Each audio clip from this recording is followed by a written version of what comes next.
So in this video, I'll be talking about the pronunciation of ED and the three different ways to pronounce it. So, for example, if we take kissed, treated, and played, in all three cases, the pronunciation is different, even though it's the same two letters. Or, for example, if we take worked, succeeded, and lived, in all three cases, worked, succeeded, and lived, they're all pronounced differently. Okay.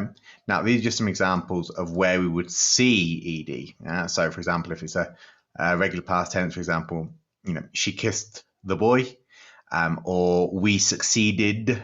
Yeah. Well, in this case, it's a past participle, so we have succeeded in fixing the computer or something. Okay. And then in adjectives, or more technically, participle adjectives, relaxed. Yeah. He is relaxed. I am not interested. Yeah. So what we can notice is that the way interested, succeeded, and treated, they're all kind of pronounced in the same way. Kissed, worked, relaxed. Yeah, they're all kind of pronounced in the same way. And played, lived, and bored are also pronounced in the same way. Okay. So now, the spelling pronunciation relationship is not like in Spanish. Yeah, the same letter can be pronounced in different ways. I mean, to a certain extent, that's the same in Spanish. For example, if you think about the C in cisne and you think about the C in casa, casa and cisne, two completely different sounds, but it's the same letter. But in English, you don't always know how a word should be pronounced. Just from the spelling alone, but in Spanish you do. So here we've got convinced, learned, and started, right? So as you can see here, there are three different ways of pronouncing ed, as in t, d, and ud. Yeah. So convinced, learned, started. Yeah. Okay. So we've got these three different ways of doing it. Okay. Interested, loved, risked. Yeah. We've got three different ways of doing it. Okay. Now, if we've got these three different ways, how do we know when we should use t, when we should use d, and when we should id? Well, it all depends on some basic phonetics and phonology, which I will explain in this video. So do you have to learn on a case-by-case basis? Do you have to learn each case individually? No, you do not. All you need to do is learn a little bit of phonetics and phonology. So let's have a look at this then. Here we have the distinction between voiced sounds and voiceless sounds. So the way to test this is you take your two fingers, you put them here on your Adam's apple, yeah, and you say show, and that you make that W really long, show, and what you can feel on your fingers is like a vibration, show, yeah. That means that sound is voiced, yeah. For example, if we do the same process, but we make the s really long, miss, yeah, this time we won't feel vibration. And if we don't feel vibration, that sound is described as voiceless, okay? Now, if we take the example of love, yeah, we can feel vibration, yeah, and sniff, we can't feel vibration, so we would describe that as voiceless. So basically, no vibration, voiceless, yeah, with vibration, voiced. Okay, well, I hope that helps so far. So if we contrast s and z, yeah, for example, s, z, s, z, s, z, yeah, in both cases, your tongue and your teeth are in the exact same position. The only difference is the s doesn't vibrate and the z does vibrate. So what does that mean? Well, if the z sound vibrates, then we would call this one voiced. and the S doesn't vibrate, so we would describe that as voiceless. Okay, good. So now let's have a look at how to determine which ED ending to use. So what we do is we identify the sound just before the ED. So we've got male, resolve, taste, obsess, noted, and killed. Yeah. So here with male, when we do the l sound, do we feel vibration? Yes, we do. When we do the resolve, do we feel vibration? Yes, we do. Taste, t, t, t. When you do the t sound, yeah, you don't feel vibration. So that would be voiceless. These first two are voiced. Obsess, yeah, no vibration there. So that's voiceless. Note, tid, yeah, no vibration. And finally, kill, yeah, I can feel vibration when I pronounce that sound. So that is voice. Okay. So let's have a look at how to determine which way to pronounce ED. So we've got this option, we've got this option, and we've got this option. Yeah. So how do we know which one to choose? Well, if we look at this love, voiced sounds, yeah, before the ED, then it's duh, yeah. Now, just imagine this spelling.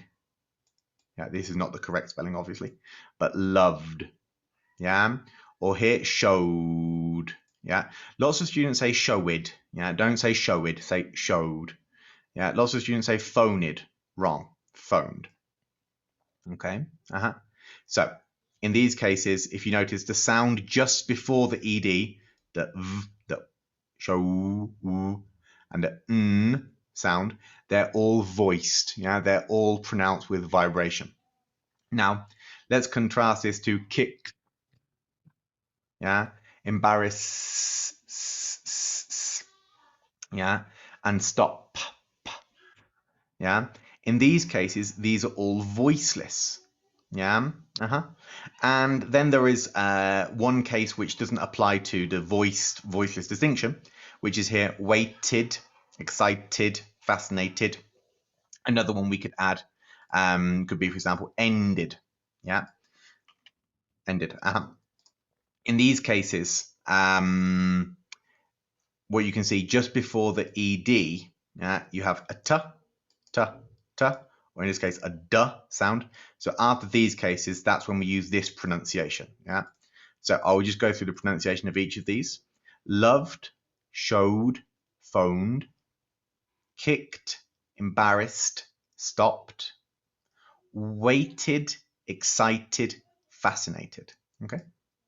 So let's see how we can determine the best option for these words here. So here we have this word, melted, melted. So as you can see, because we've got a t sound just before the ed, yeah, that's going to be the best option.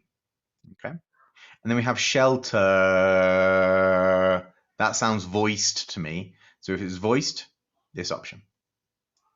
Then we've got this one, ended. And as we've already seen, it's a duh. So when it's t or duh, yeah, we just go straight to this option. So that would be ended. So far, melted, sheltered, ended. And then we've got detail, that's voiced. Yeah, so there. Smoke, well, that's voiceless. So that will be this option. And stay, yeah, so again, this option because it's voiced. Okay, cool.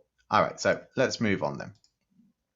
Let's find out what is voicing. What's happening when we hear voicing in the articulation of a sound.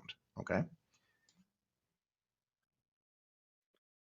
Now, that is a camera that is put down somebody's throat. And these things that are going back and forth are called vocal folds. Yeah.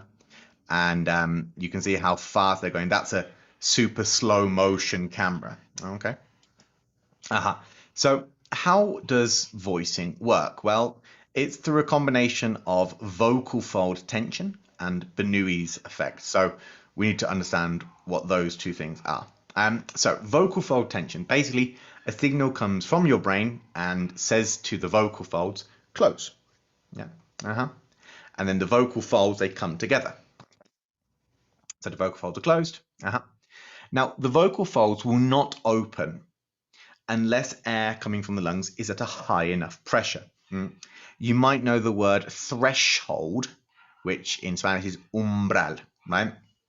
And what that means is when the pressure is sufficiently high, it will force the vocal folds to open. But if the pressure is low, then they won't open. Yeah, I'll just explain that in Spanish.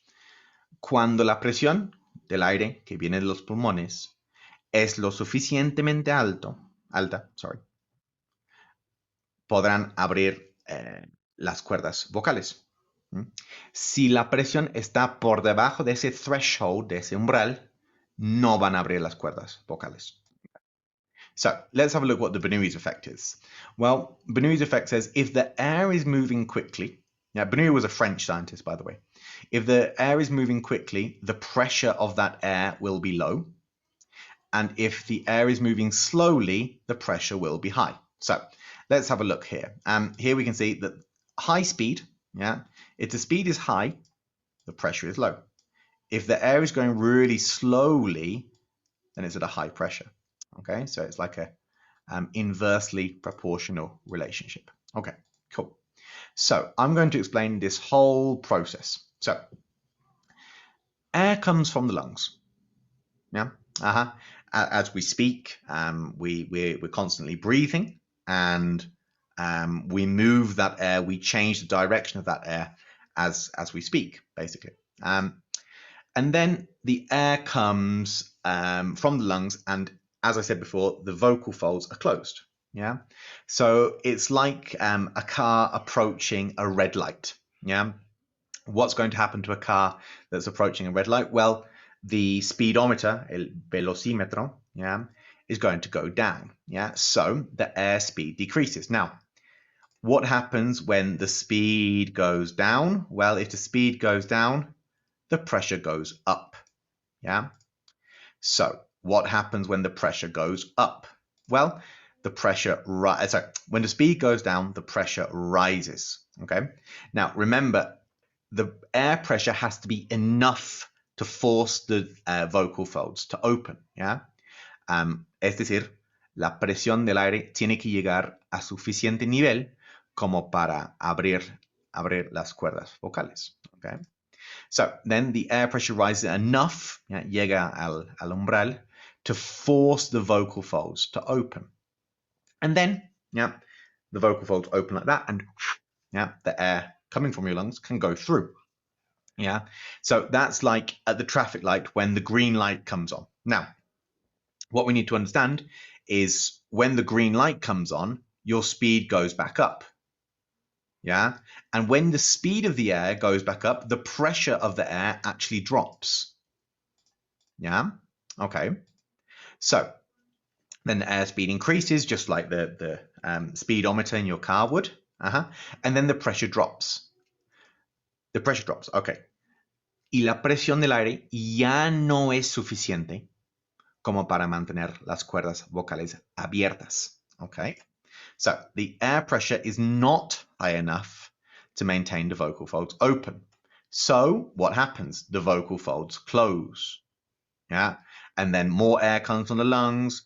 It finds the closed vocal folds and the cycle repeats. That is the air comes from the lungs closed. It opens, it comes through, and it closes again. That's one cycle. Yeah. That's one cycle of vocal fold vibration. And remember, vocal fold vibration is the characteristic of voiced sounds. Okay. So the vibration that we feel when we do show, that's that cycle going around again and again and again and again. Okay. So let's say which sounds are voiced and which are voiceless. So if we take this sound, which is sh, mash. Yeah. If you don't feel vibration, then it's voiceless. Okay. Now, let's take another example, which is impress. Yeah. That's voiceless because you don't feel vibration. Cover. That in that case is voiced because you're feeling vibration when you pronounce it. Okay. And then we have open. Yeah, so that's a voiced sound because when you do you can feel how it vibrates. Okay. And then the next one we have is worked. Yeah. That would be voiceless because when you do k, you don't feel any vibration. And then mug. When you do the g sound, yeah, that would be voiced because you can feel the vibration on your fingers when you do it. Okay, good. So the rules restated in another way. So we've got three variations, right? We've got the t. So when do we pronounce t? When do we pronounce d? And when do we pronounce ud? Yeah. Well, if it's voiceless, yeah, if the sound before is voiceless, then we will use this option. If the sound before is voiced, then we will choose this option. Yeah. But if it's t or d, we can forget everything and just use ud. Okay. So let's move on then. Now, if we have a look at this decision tree, it will make a lot more sense. So, for example, this is how to determine if we're going to use this option, or this option. Okay. So, in the first case, is the sound before the ed t or d? And if the answer is yes, forget everything and just pronounce it ud. Yeah. So, for example, we have this word here, weighted, tid, id. Yeah. So, is the sound before ed t or d? Yes, it is. So we follow the yes line and the pronunciation is ud. So therefore that would be weighted. Okay. Now let's have a look at this example. Is the sound before ed t or d? No. So we're going to follow this line. And then if the answer is no, we're going to take it to the next step and say clean.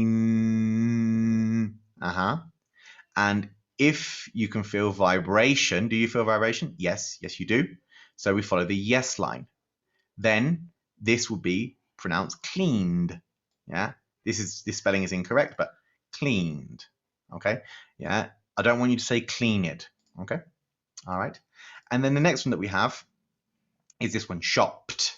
Yeah, so is the sound before the ed t or d? No, it's not. Do we feel vibration? Well, let's find out. Shop. Yeah, nope, no vibration. So it's as if the ed were a t sound. Yeah. This spelling is incorrect, but it's just to help you understand it. Yeah, it would be like that. Shopped. Okay. Right. Well, as always, guys, I hope this video was useful.